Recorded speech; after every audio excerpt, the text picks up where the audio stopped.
pessoal, tudo bom? Eu sou Gabriela Maciel, jornalista da Amarelo Saúde Mental, a plataforma de saúde mental que você precisa conhecer.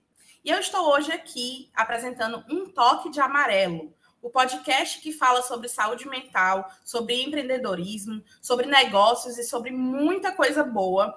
E estou aqui hoje com uma missão muito importante. Esse podcast está sendo gravado no dia 12 de abril, que é o dia do enfrentamento, que é o Dia Nacional do Enfrentamento à Psicofobia. E nós aqui do Amarelo recebemos esse cartãozinho da Elo, fazendo um convite, que eu falo mais sobre ele daqui a pouco. Aqui comigo hoje para conversar sobre psicofobia, sobre o enfrentamento à psicofobia, o nosso CEO, Alex Mesquita. Seja bem-vindo, Alex. Oi, Gabi, tudo bom? Olá, pessoal, tudo bem? Você que está ouvindo aí, bom dia, boa tarde, boa noite, né? Bom dia, boa tarde, boa noite. Prazer estar aqui com vocês. Sempre um prazer recebê-lo, Alex, nossa cabeça aí de tudo, né? Cabeça pensante. Também aqui comigo hoje a nossa COO, nossa chefe de operações, Lorena Soares. Oi, Lori! Oi, Gabi. Oi, Alex. Oi, todo mundo que está aqui hoje. Sempre um prazer receber vocês aqui. E também tem mais um convidado, o nosso psicólogo da equipe da Amarelo Saúde Mental e curador também, né, Lori, da nossa equipe, Lucas Ledo. Oi, Lucas, seja bem-vindo. Olá, coisa boa estar com vocês. Obrigado aí pelo convite. Olha, um time assim, de categoria, de responsabilidade para falar sobre esse assunto hoje. E eu já queria começar dizendo que hoje o bom dia que eu recebi foi com a Amarelo Saúde Mental, que eu recebi um pacotinho lá na minha casa, que é o Olá, tudo bem? Sou Elo. E é o início, né? Hoje é o início de uma campanha, de uma ação que a Amarelo está fazendo para o Dia Nacional do Enfrentamento à Psicofobia, que começa nesse dia, né, Lori? Mas que a gente quer fazer um movimento. E aí, Lori, eu queria que você explicasse um pouco o que é o movimento #terapia-tá-pago. Então, a gente começou isso tudo hoje, a ideia é a gente iniciar essa campanha hoje, mas que ela não seja uma campanha que comece meio e fim, como a maioria das campanhas, né? O que a gente queria é que ela fosse um programão mesmo, que a gente desse continuidade durante o ano todo e durante o próximo ano e o próximo, porque quando a gente fala de psicofobia, a gente está falando de tudo aquilo que a gente não quer que aconteça, né? A gente não quer que aconteça a psicofobia. Para tanto, a gente precisa normalizar, vamos usar essa palavra, apesar de eu não gostar muito dela, mas normalizar tudo aquilo que a gente não conhece, que a gente acha estranho e que, portanto, a gente acaba tendo dificuldade em aceitar.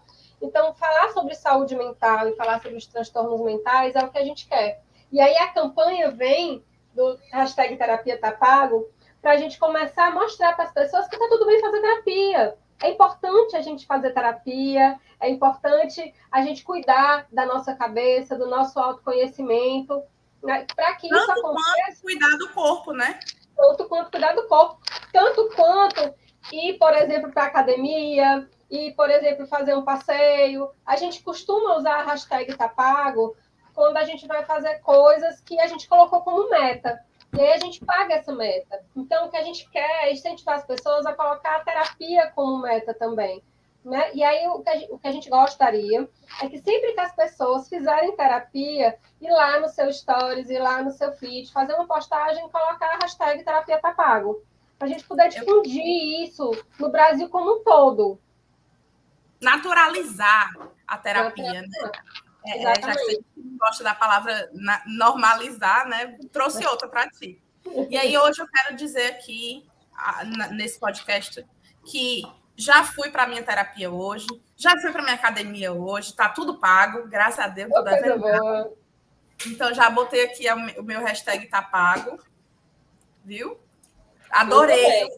Adorei. Agora, você lá no Instagram e jogar a mesma coisa. Pronto, eu descobri que Lucas, Alex, vocês já devem saber, né? Mas eu descobri que tem a hashtag, o QR Code aqui no cartãozinho, mas quem não tem o cartão pode entrar e pesquisar por Amarelo Saúde Mental, que você acha as figurinhas para postar no Stories, você acha as figurinhas para usar lá no seu Stories no Tá Pago. E aí eu quero saber de vocês, tá pago, Alex? Tá pago. Bem Tá pago. A terapia da semana tá pago? Tá pago, com certeza. Tem que estar, né? Lucas, Como eu digo muito, eu gosto muito. Sem sombra de dúvidas. Inclusive, não tá pago essa semana, vai estar pago amanhã à noite. Ah, tá certo. Tudo bem, eu vou deixar essa colher de chá para você, Lucas.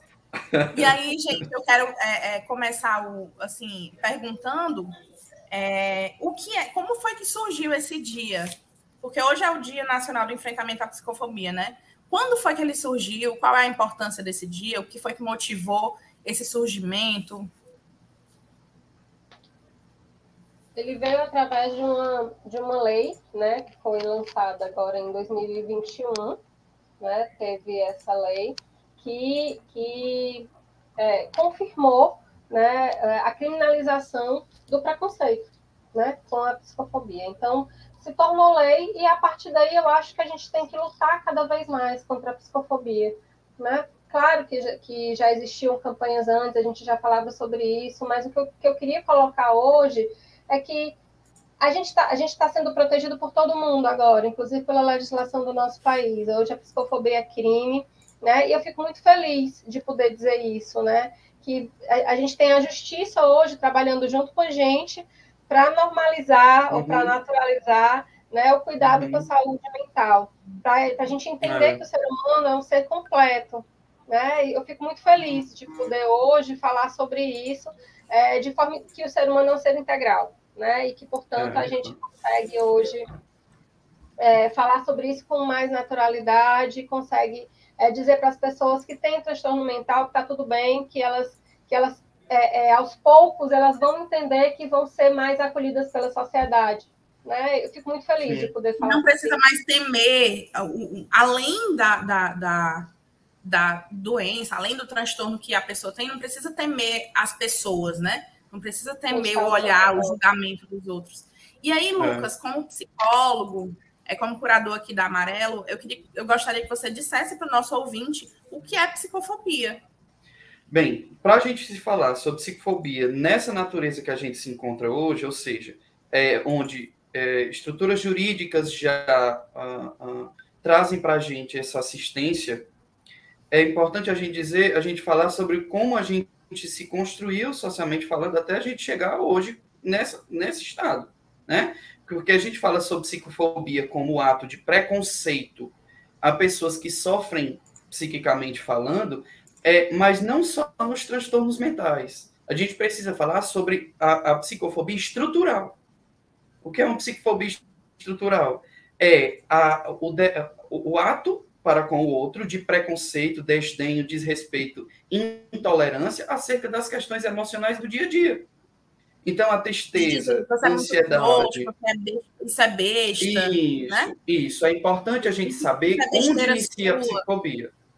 Onde inicia a psicofobia? A gente entende hoje a psicofobia como um ato macro de preconceito ao transtorno mental, mas a gente precisa compreender aonde se tem raiz, né? E principalmente dentro das organizações onde a gente hoje particularmente vive grande parte da nossa vida. É dentro do nosso trabalho. Tudo começa de algum lugar, né, Lucas? Então, existem esses recortes sociais dentro da família, dentro do trabalho, esses pequenos atos de desdenho, de intolerância, de desrespeito para com o emocional como um todo do outro, é sim um ato de psicofobia que muitas vezes é estrutural. Por que eu falo estrutural? Porque a gente nem sequer se dá conta de que a gente está fazendo isso.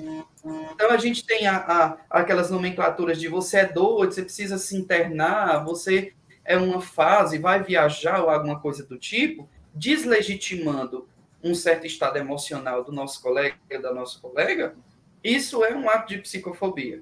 E isso ou então até você... Perdão, Lucas.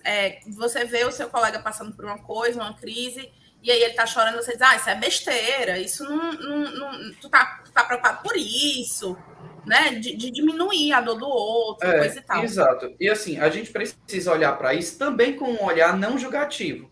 mas com um olhar de compreensão de que essas pessoas também não foram terapeutizadas, vamos dizer assim, não foram preparadas para muitas, por vezes, lidar com que nem todo mundo tem esse olhar empático para com o outro. É por isso que existe estruturas, nós, por exemplo, como startup, que se propõem a trabalhar dentro das organizações essa humanidade, essa terapeutização, esse acolhimento e essa formação com conteúdos para as pessoas, para que elas possam compreender e, a partir daí, serem mais humanizadas. A gente também não pode chegar com um olhar de julgamento para com esse tipo de comportamento, porque muitas vezes essa pessoa nem se dá conta que ela está praticando certo comportamento. Então, a gente tem que olhar um olhar macro de toda a instituição, seja uma empresa, seja a família ou qualquer outro lugar.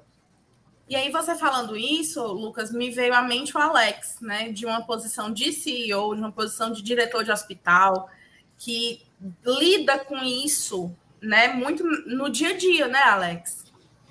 Bastante. Na realidade, ainda tem... talvez, assim, a gente coloca um pouco... Eu queria um pouco desmistificar a questão do romantismo sobre isso, tá? É duro, é pior do que se imagina, tá certo? É grave, é sério, é sofrido. Só quem pode dizer o que é psicofobia é quem sofre psicofobia. É a mesma coisa que eu, homem branco, certo? Dizer que sei o que é preconceito contra racial. Não tenho a menor ideia do que é isso. Não consigo dizer isso.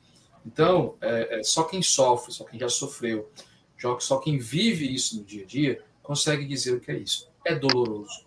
É ruim isso daí. Então, assim, a gente tem que combater isso. Porque, por exemplo, vou dar um exemplo muito claro aqui. Eu sou um homem, e aí vou fazer uma descrição aqui para estar querendo. Eu sou um homem branco, tenho cabelo preto, tenho 45 anos, tenho 2 filhas, sou heterossexual. Digamos, eu sou um padrão, não é isso? Eu sou um padrão. Mesmo assim, né, nas caixinhas. Eu me encaixo naquela caixinha padrão, né? Aquela coisa assim, vamos pegar um padrão, né, do homem, né? Assim, tenho 2 filhas, então estou no padrão, tá certo? Mas esse homem, na época, eu era diretor do hospital, hoje sou presidente, eu tive uma crise de ansiedade. Essa crise de ansiedade, a primeira e a segunda, são 2, me levou a um hospital onde eu tinha a impressão que eu ia infartar. A impressão realmente era que eu estava morrendo, infartando, um AVC, tá certo? Naquele momento, a gente procura logo o posto de saúde, no hospital, porque o coração palpitando, você não vai saber o que acontece. Passei por todos os exames, no final o que aconteceu? Eu estava em plena atividade profissional, super produtivo, né? Trabalhando muito. Meu corpo disse assim, está trabalhando demais. Você achava que estava trabalhando o suficiente, você não estava. Você estava trabalhando mais do que você podia. Você estava se preocupando mais do que você tinha capacidade de se preocupar. E aí meu corpo fez eu parar, beleza? Naquele momento em que eu procuro um psiquiatra, procuro um psicólogo, e eu passo a tomar uma medicação para tratar isso, eu sou um quê? Um doente mental. É isso? Eu tenho um diagnóstico de tecnicamente falando, eu tenho um diagnóstico, uma classificação de uma doença que eu estava naquele momento portando. Como eu tive quando eu tirei a tireoide, eu tive câncer de tireoide. Então, naquela hora, eu tive um diagnóstico, não tive? Câncer de tireoide, tive que fazer a retirada total de tireoide, estou bem, estou curado. A mesma coisa aconteceu comigo na ansiedade. Só que com detalhe, eu tirei a tireoide, né? Beleza? Tomo minha medicação todo dia.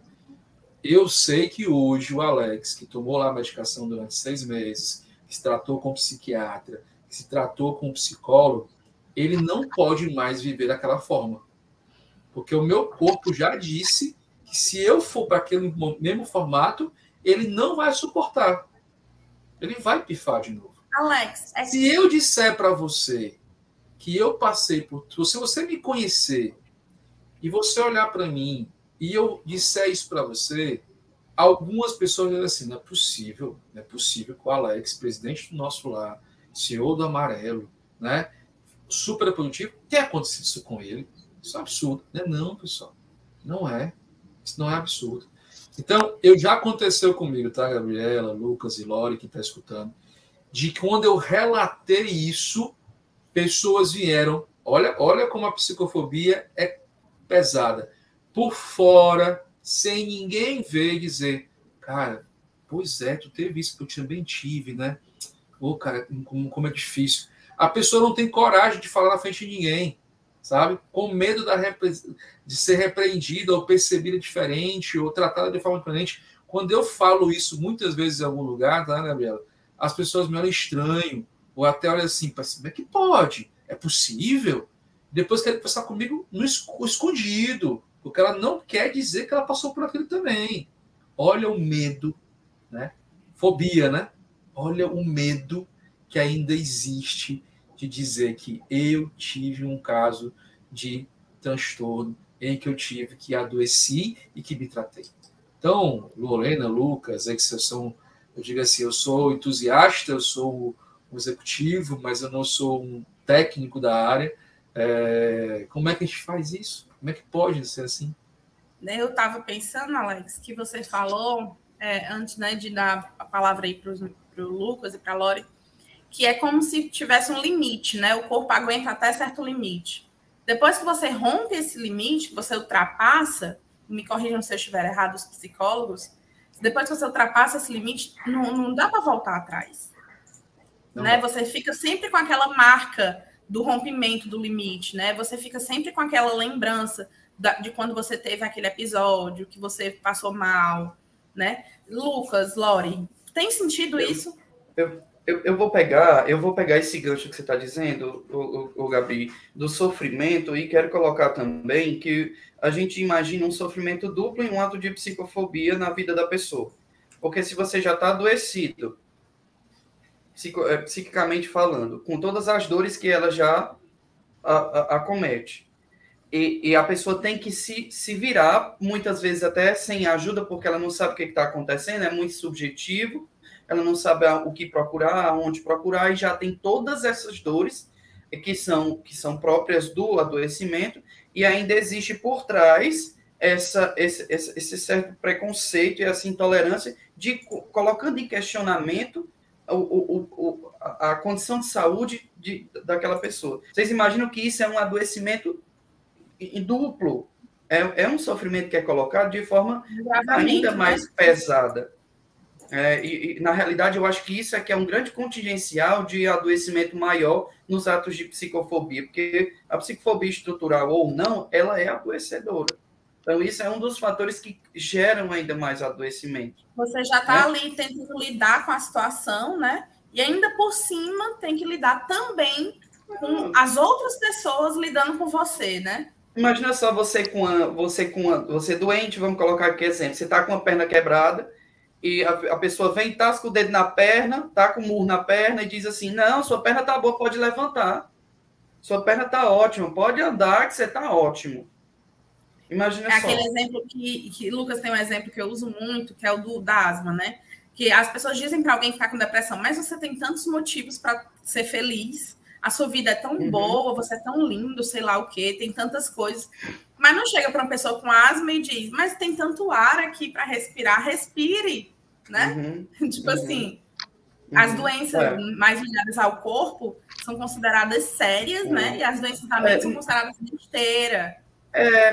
Na realidade, sempre teve esse histórico de submissão, de ser um adoecimento menor, como se existe sofrimento menor ou maior, porque o sofrimento é único para cada pessoa. Então, as questões emocionais, por ser subjetiva, ou seja, por a gente não estar sabendo aonde dói muitas vezes, que o adoecimento psíquico a gente não consegue entender o que está acontecendo, mas sofre, isso é que é o difícil, muitas vezes é muito, muito confuso na cabeça da pessoa, né? Isso traz essa dificuldade tanto da pessoa que está adoecida, quanto dos demais que estão ao redor, de compreender. Isso traz uma certa, como o Alex colocou, uma certa romantização, às vezes, ou uma certa submissão, porque você não está vendo ali a dor. Você não está conseguindo dimensionar, né, o tamanho da dor. Então, isso traz, sim, um certo preconceito, um estereótipo, um estigma e um desconhecimento. Às vezes eu fico pensando, você está falando, eu estou aqui raciocinando, sabe, Gabi? A primeira coisa que você falou, assim, sobre quando a gente passa desse limite, né? A gente tem marcas minêmicas, né? Tem marcas que a gente guarda com a gente de tudo aquilo que a gente viveu, né? Então, por mais que a gente faça terapia, que a gente faça acompanhamento psiquiátrico, essas marcas elas vão continuar com a gente, né? Elas vão existir. Mas cicatrizes, né? E a gente tem que aprender a lidar com isso, saber como pensar essas nossas dores, né? Mas, no que diz respeito à saúde mental, realmente existe, assim, uma desvalorização desse sofrimento. E isso é cultural também, né? Assim, a insanidade mental, né? As dificuldades que a gente possa ter vinculadas ao nosso emocional, ao nosso psiquismo, eles estão muito ligados na nossa sociedade, na nossa cultura, com fraqueza, né? Com a falta de competência, o trabalho para a vida a dois, para a vida familiar, para a vida comunitária. Não pode demonstrar fraqueza, né? Não pode demonstrar vulnerabilidade. Pois Você tem que ser forte. Exatamente. Só que e aí a gente fica criando barreiras de proteção e lutando contra isso, porque no final das contas, o homem não é um ser completo. Se a gente fosse um ser completo, a gente não envelhecia, a gente não adoecia, a gente não morria. E quando a gente fala no adoecimento psíquico, a gente está falando do mesmo tipo de adoecimento, do adoecimento físico nesse sentido, né? De que a gente não é completo, então a gente sente dores, a gente sente perdas, a gente sente... A gente pensar, né? Quando a gente é difícil lidar com essa completude. E eu acho que a parte desse preconceito que a gente tem hoje com a saúde mental, ele tem a ver com isso, né? Por isso o Ministério da Saúde criou o Dia do Enfrentamento, né? Para que a gente conseguisse pensar um pouco nisso. Olha, se cuida. Por um outro lado, o dia ele também representa um momento da gente dizer, ei, se cuida, Sim. né? Ele fala do preconceito de, se liga que você não tem que estar criticando ninguém pelas suas atitudes ou pelas suas dores. Vai cuidar de si mesmo, né? Vai cuidar de você, né? Para de olhar aí para o outro e vai cuidar de ti, porque todo mundo passa por dores emocionais, né? Não é só o outro, não, é você também, né? Então, cara, cuida de ti, mas te cuida. Não esquece que o teu corpo, ele diz respeito a um corpo físico, mas diz respeito a um corpo mental, diz respeito a um corpo social, espiritual, diz respeito a um todo, né? Então, cuida do teu todo, não cuida só de uma parte, não, né? Você falou isso agora, Laura, pensei, né? Fiz aqui umas conexões. Vamos ver se eu estou muito fora da caixinha. Mas as emoções da gente, elas acontecem no físico também, não acontecem? Sim. As nossas emoções, elas são reações físicas, Lucas. Não tem ali toda uma gama de hormônios envolvidos em cada emoção? Não tem uma coisa física também que acontece? Também. Tem um processo. Tem um processo que a gente chama de psicossomático, que é a relação do nosso corpo com as emoções. Por que isso acontece? Nós temos um sistema neurológico, chama sistema límbico. É um sistema que é responsável pela grandíssima maioria da produção de hormônios, a noradrenalina, a serotonina, a acetilcolina, que são hormônios que são responsáveis pela produção do controle de humor, da produção de algumas emoções. Isso é como um todo, né? Assim, então, de fato, existe essa relação do nosso corpo com as emoções, por isso que é muito importante a gente cuidar da gente de forma integral. Nós somos sujeitos biopsicossociais, espirituais, etc. Isso cada vez mais vão se tornando, a gente vai construindo outros recortes de existência, dimensões, enfim, né? Nós somos integrais, né, e incompletos. Por isso que olha, eu vou dizer um negócio. Na realidade, não vou colocar desinteresse, mas esse desrespeito acerca da questão do outro, ele vai de dimensões micro a dimensões macro, como, por exemplo, a própria falta de estrutura de políticas públicas que assistam as pessoas que estão em adoecimento. É tão sério que foi preciso a Associação Brasileira de Psiquiatria iniciar uma campanha, se construir uma lei que criminaliza isso, ou seja, isso vai desde de coisas mínimas, de conflitos de relacionamento ali naquele momento do ato do preconceito, e esse ato do preconceito, como ele foi se estruturando, chegou a um ponto da gente ter que criar uma lei para dizer que está errado, né? E mesmo assim, vamos colocar para um outro viés, pessoas que estão em situação de representatividade na saúde, ou seja, a gente entende que sempre teve uma carência muito grande, uma falta de políticas públicas assistenciais específicas em saúde mental. A gente veio melhorar de um período desse para cá, né? Então, a psicofobia... Lembrando, né, falando de dados, a gente tem que lembrar aí que para a OMS, pelo menos 10% da população mundial sofre de transtorno mental. Então, né? Então a gente não pode dizer que não tem o percentual é baixo, que as pessoas não sofrem disso. Não pode. Não faz sentido o preconceito. Então, vocês entendem que isso... Eu não sei se eu estou viajando na maionese, mas eu acredito que esse desconhecimento e essa falta de estrutura também é um ato de psicofobia. Também é um ato estrutural de psicofobia, porque, na verdade, é um desinteresse, é um desrespeito, né? É uma falta de assistência às pessoas adoecidas, né? Eu percebo o quão difícil é conseguir um profissional quando você precisa, né? A trilha que você precisa percorrer para conseguir esse profissional. É muito difícil. Gabri, aí eu vou pegar essa sua fala e vou dizer, por que surge o amarelo? Exatamente por isso. Quando eu tive minha crise de ansiedade, eu trabalho em um hospital psiquiátrico, né, que até brinco, né, eu não sou carcereiro, eu não ando com correntes, nem com chicotes, nem eletrocutando pessoas, tá? Por favor, avisar. A psicofobia está aí também, né, Alex? Porque tem uma certa estigma aí de coisas. Tipo assim, olha para a psiquiatria e para o hospital psiquiátrico como se olhasse para a cardiologia do século retrasado, né, em que se precisava... onde quando você tinha uma dor no peito, você tinha que abrir todo o externo, fazer uma cirurgia gigantesca, né? Hoje em dia você bota um stent e resolve. Então, assim, a cardiologia evoluiu, mas parece que a psiquiatria vive no século retrasado.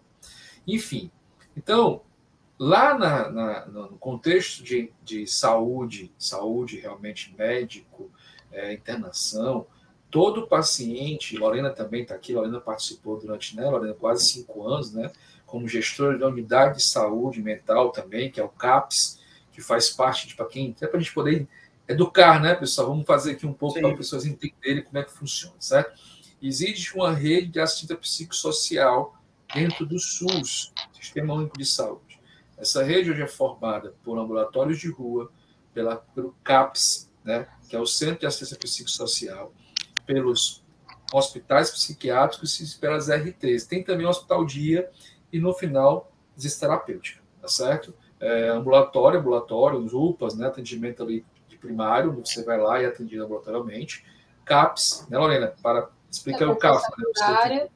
O Centro de Atenção Psicossocial é a atenção secundária, é o local onde vão os pacientes que já estão agravados com transtornos mentais e precisam desse acompanhamento. Pronto. Que são os pacientes crônicos, tá? Lembrar que são doenças crônicas, como é uma diabetes, como é uma cardiopatia grave, como é uma pessoa como eu tive câncer, né? Ou ter um joelho operado, são doentes crônicos, né? Então eu preciso regularmente procurar um médico, a mesma coisa em saúde mental. E os hospitais psiquiátricos especializados, que são também parte disso. Por quê? Porque realmente a condição, o estilo de formato em que se trata um paciente psiquiátrico, pela condição que ele se encontra, não é igual no hospital geral, certo? E tem depois o hospital dia, que são pessoas também crônicas, né, Lorena? Que vão para uma unidade hospitalar, passar apenas um dia e depois retornam para dormir em sua casa. E no final, são pessoas crônicas, que em vez de ficar numa casa sozinho, né, são levados para a unidade de atenção, chamadas RTs, onde elas vivem numa casa assistida, mas numa vida cotidiana normal, né, Lucas, Lorena? Normal, é uma casa, a diferença é que tem uma assistência. Então, vamos lá, pessoal. Isso aqui, para quem não conhece, é a nossa rede, né, que funciona no SUS. Mas você sabia que você tem que ter plano de saúde? Isso não existe no plano de saúde? Verdade. A única coisa que você tem é o psiquiatra, de um daqui, e o hospital ou uma clínica psiquiátrica. Só que no hospital, eu tenho a obrigação de ter médico, psicólogo, terapeuta ocupacional, assistente social, educador físico e nutricionista. Certo? Obrigatório, tá? Por lei, certo?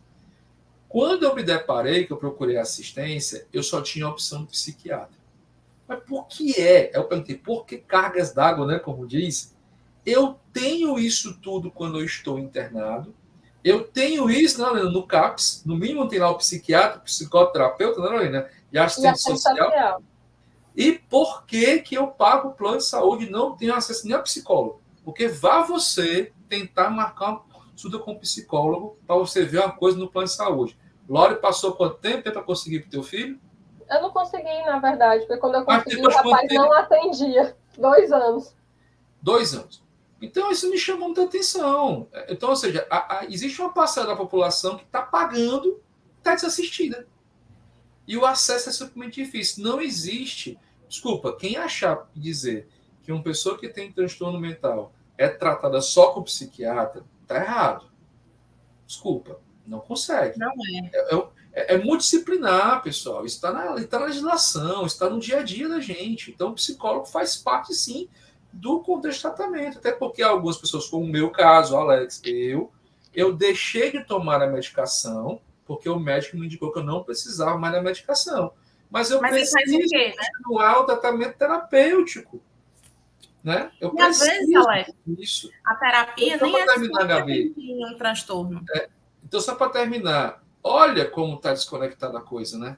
Olha como a coisa... E aí surge um amarelo. Porque eu disse, eu preciso dar acesso a essas pessoas.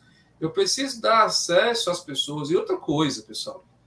Não estou falando que está errado ou que está certo. Acho que o preço que se cobra por um profissional depende de cada profissional. Mas vocês imaginem uma coisa. A média de um psicólogo em consultório era de 150, né, Laura? Isso, mais ou menos, era isso? 100, 150 reais, né? De uma consulta psicológica, certo? Mas por que isso? Porque o psicólogo Lucas Orlando, que estão aqui conosco, é um ser humano, ele tem um limite de atendimento por dia. Ele é único, ele não consegue se multiplicar, não dá para fazer 10 Lores, 10 Lucas, né? E ganhar escala. Tem que fazer terapia também, né? Para poder dar conta de toda a carga emocional das outras pessoas que vêm até a gente também. Então, ele precisa comer, ele precisa viver, precisa pagar conta, e não dá para ele cobrar um valor tão baixo de terapia, porque senão ele não paga as contas dele, né? Lógico, isso é evidente. Mas como é que uma pessoa que recebe salário mínimo consegue pagar a terapia de 150 reais? Impossível, né? É impossível. Então, assim, a ideia do Amarelo surgiu muito nessa vibe, realmente, de que como é que eu consigo, numa escala, e aí, lógico, se eu tenho vários profissionais, né, Lorena? Se eu tenho muitos psicólogos participando de uma rede, eu consigo, né, conversar com eles e fazer uma negociação com eles para que eles tenham um valor menor, pelo volume que nós estamos trazendo, né? Pelo acesso. E aí, quando eu consigo baixar esse custo de média de terapia, eu consigo dar mais acesso às pessoas à terapia. Outra coisa, quando eu procuro um terapeuta, um psicólogo, antes você ficava lá, e aí, mas quem é? Me indica, não sei o quê. Não, você tem lá, você sabe quem é o psicólogo, você tem um currículo dele, você conhece. A gente, né, Lore, no Amarelo, a empresa que trabalha conosco, a primeira terapia é gratuita para quem pagou pelo prêmio. Para quê? Para a pessoa ir lá, conversar com o psicólogo, entender. A Bruna, que faz esse trabalho hoje conosco, vai te auxiliar nesse processo, né, Lucas, de te indicar um terapeuta, né, que melhor te conecte, né, com tua necessidade. Então, assim, pessoal, é uma coisa que às vezes as pessoas não entendem, não querem entender e simplesmente ficam taxando, né, disso aí. E, desculpa, pessoal, vou ser muito sincero, o pessoal do SUS, por mais que vocês não queiram, tem uma rede muito mais bem organizada do que a gente do plano de saúde. É verdade, Alex. Com certeza. E aí eu fico pensando que você falou muito da pessoa que tem um transtorno, que precisa de um tratamento, mas às vezes não é só por conta de um transtorno ou de um tratamento que a pessoa vai atrás de um psicólogo. Ela pode ir, né, Lucas, atrás de um psicólogo porque quer alcançar um objetivo que ela traçou, porque ela quer melhorar profissionalmente, porque quer orientação profissional. Uma linha de carreira. Organização de vida. Organização ela pode também... Preparação para aposentadoria. E ela pode estar passando realmente por um processo de dor naquele momento, que ainda não é um transtorno mental. Não tem uma por homicídio, mas tem uma dor emocional ali que precisa ser acompanhada. Exato. Exato, é muito importante Às vezes a um gente dizer processo isso, de porque a gente luto. tem eu, por exemplo, a Lori também com certeza sabe disso, que no consultório as demandas chegam para a gente já cronificadas na grande maioria das vezes. Cronificada, quando eu Porque ele falo, é espera que já demais para isso. a dor já está tamanha e já está, e essa pessoa já procurou todas as outras contingências, que às vezes a última coisa que eles procuram é a primeira, é o que deveria ter sido procurado em primeiro, que é a gente, Porque profissional espera qualificado. demais, né?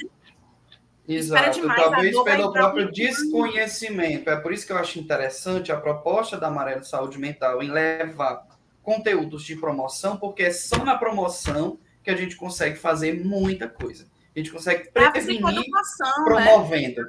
Os A pilares da psicoeducação Amarelo. dentro. Exato. É uma das grandes questões é o alto investimento, vamos falando de políticas públicas específicas, é o alto investimento na atenção terciária e o baixo investimento na promoção. Falando em saúde mental, baixo investimento em psicoeducação, obviamente vai gerar altos índices de adoecimento psíquico. Então, se eu não sei quais são o que é que pode me adoecer, aonde eu posso ir pedir ajuda e etc., obviamente que eu vou ter uma dificuldade maior de lidar com essa questão. Lucas, eu posso só fazer um comparativo, isso é só fala agora. Campanha contra o câncer de mama, campanha contra o toque, né, masculino, fazer o exame da próstata, né? São campanhas, né? Até o Papa Nicolau, né, a campanha da saúde da mulher. Quantas mulheres morriam antigamente, né, por doenças porque não procuravam ginecologista?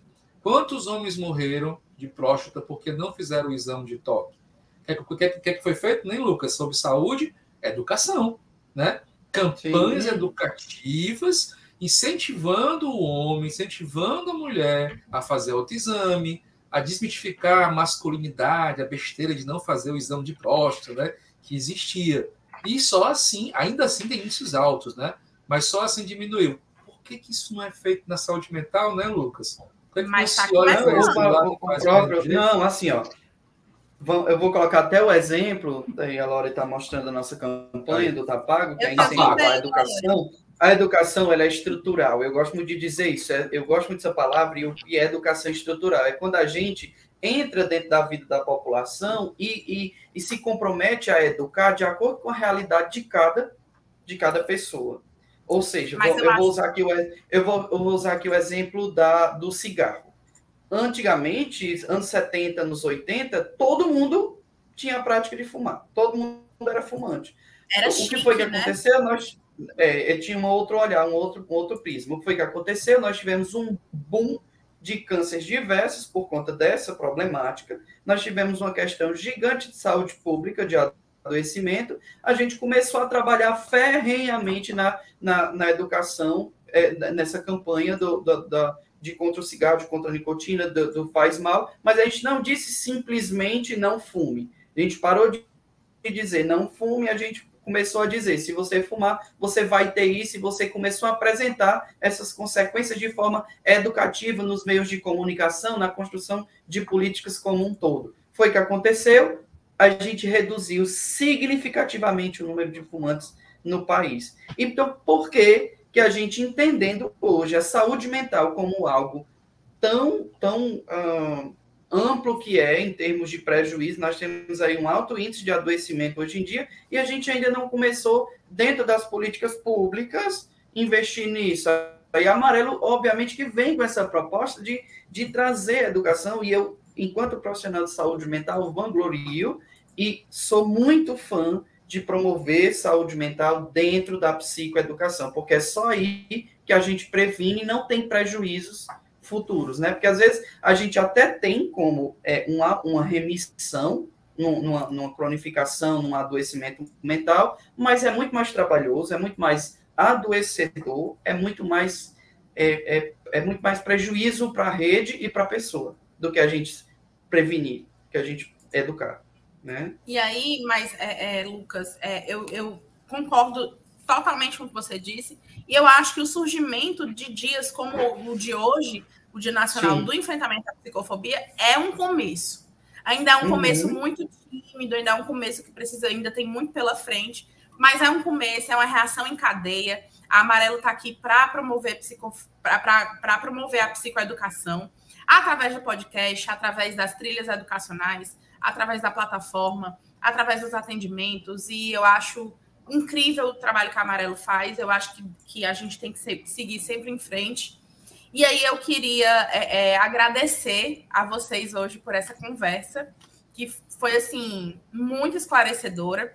Queria dizer para os nossos ouvintes que tem outros episódios que falam sobre a psicofobia na temporada 1, tá? Então, podem procurar aí, lá na temporada 1 também tem episódio falando sobre a psicofobia. Vale muito a pena ouvir, que são visões diferentes do tema. Quero agradecer ao Alex Mesquita, nosso CEO da Amarelo Saúde Mental. Obrigada pela sua participação, Alex. Eu que agradeço. Eu digo muito assim, eu e Lore, né, Lore?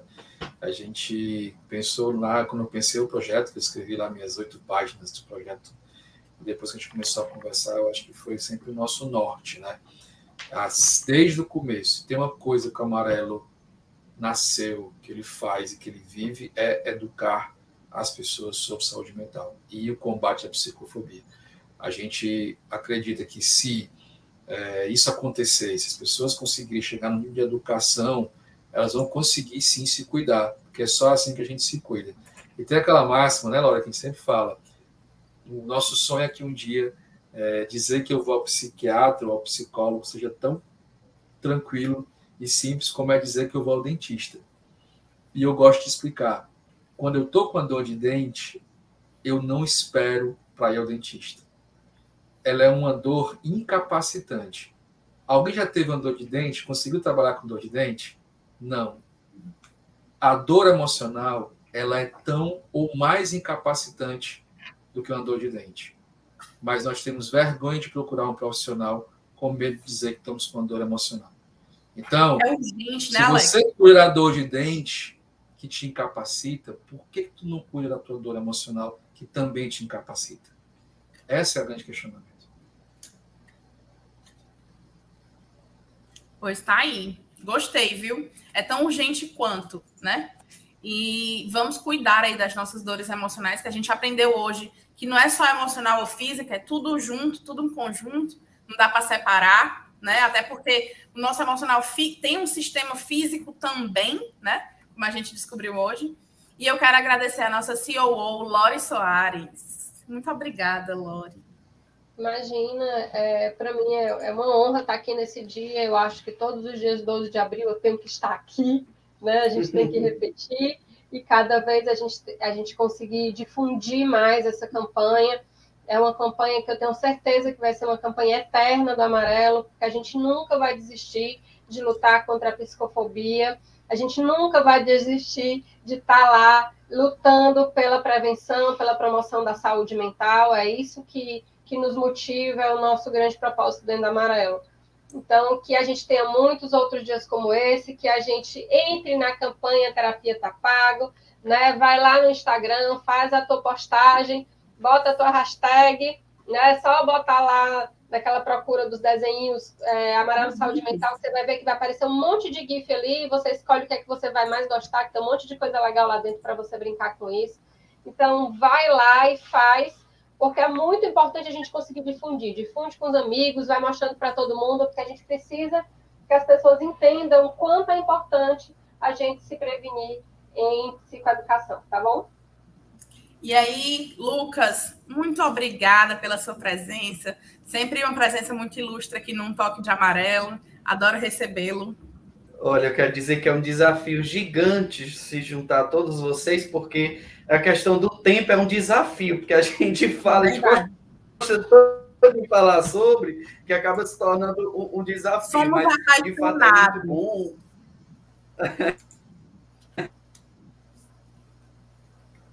Travou.